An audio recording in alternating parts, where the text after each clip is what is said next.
All under heaven have a common beginning. This beginning is the mother of the world.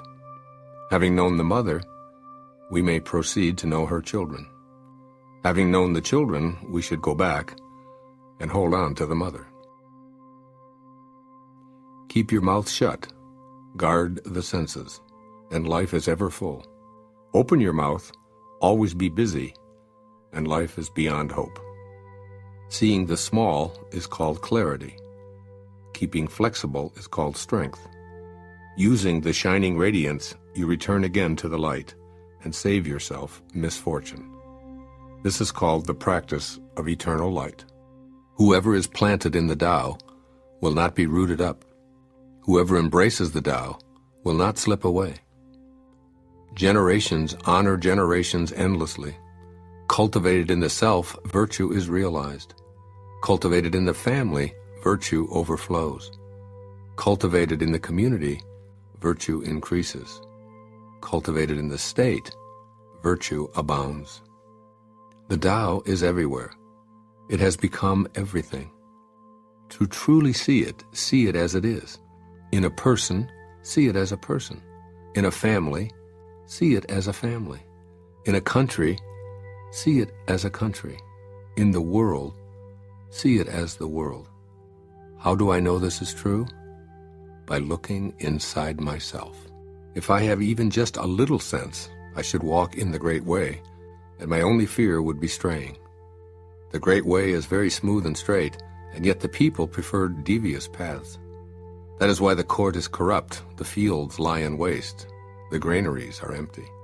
Dressing magnificently, wearing a sharp sword, stuffing oneself with food and drink, amassing wealth to the extent of not knowing what to do with it, is being like a robber. I say this pomp at the expense of others is like the boasting of thieves after a looting. This is not the Tao. He who is in harmony with the Tao is like a newborn child. Deadly insects will not sting him. Wild beasts will not attack him. Birds of prey will not strike him. Bones are weak, muscles are soft, yet his grasp is firm. He has not experienced the union of man and woman, but is whole. His manhood is strong. He screams all day without becoming hoarse. This is perfect harmony. To know harmony is to know the changeless. To know the changeless is to have insight. Things in harmony with the Tao remain. Things that are forced grow for a while, but then wither away. This is not the Tao. And whatever is against the Tao soon ceases to be. Those who know do not talk. Those who talk do not know. Block all the passages. Close your mouth. Cordon off your senses. Blunt your sharpness. Untie your knots. Soften your glare. Settle your dust. This is primal union, or the secret embrace. One who knows this secret is not moved by attachment or aversion, swayed by profit or loss, nor touched by honor or disgrace. He is far beyond the cares of men, yet comes to hold the dearest place in their hearts. This, therefore, is the highest state of man. When the ruler knows his heart, the people are simple and pure. When he meddles with their lives, they become restless and disturbed.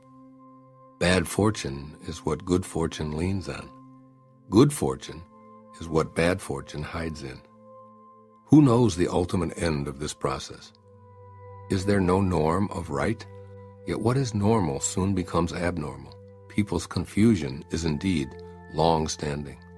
Thus the master is content to serve as an example and not to impose his will.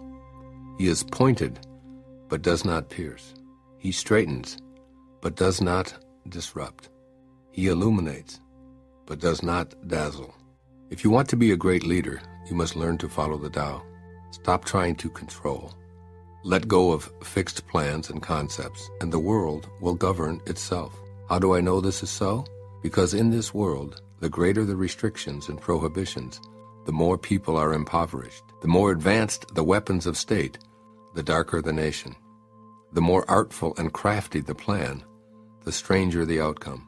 The more laws are posted, the more thieves appear. Therefore the sage says, I take no action and people are reformed. I enjoy peace and people become honest.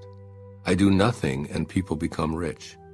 If I keep from imposing on people, they become themselves. In governing people and serving nature, nothing surpasses thrift and moderation. Restraint begins with giving up one's own ideas. This depends on virtue gathered in the past. If there is a good store of virtue, then nothing is impossible. If nothing is impossible, then there are no limits. If a man knows no limits, he is fit to lead. This is the way to be deeply rooted and firmly planted in the Tao, the secret of long life and lasting vision. Governing a large country is like frying a small fish. You spoil it with too much poking. Approach the universe with the Tao and evil will have no power. Not that evil is not powerful, but its power will not be used to harm others. Not only will it not do harm to others, but the sage himself will also be protected. If only the ruler and his people would refrain from harming each other, all the benefits of life would accumulate to the kingdom. The Tao is the treasure house, the true nature, the secret source of everything. It is the treasure of the good man and the refuge of the bad. If a person seems wicked, do not cast him away. Awaken him with your words, elevate him with your deeds, repay his injury with your kindness. Do not cast him away, cast away his wickedness. Thus, when a new leader is chosen, do not offer to help him with your wealth or your expertise. Help him to meditate on the principle. Offer instead to teach him about the Tao. Why did the ancients make so much of the principle? Is it not because it is the source of all good and the remedy for all evil?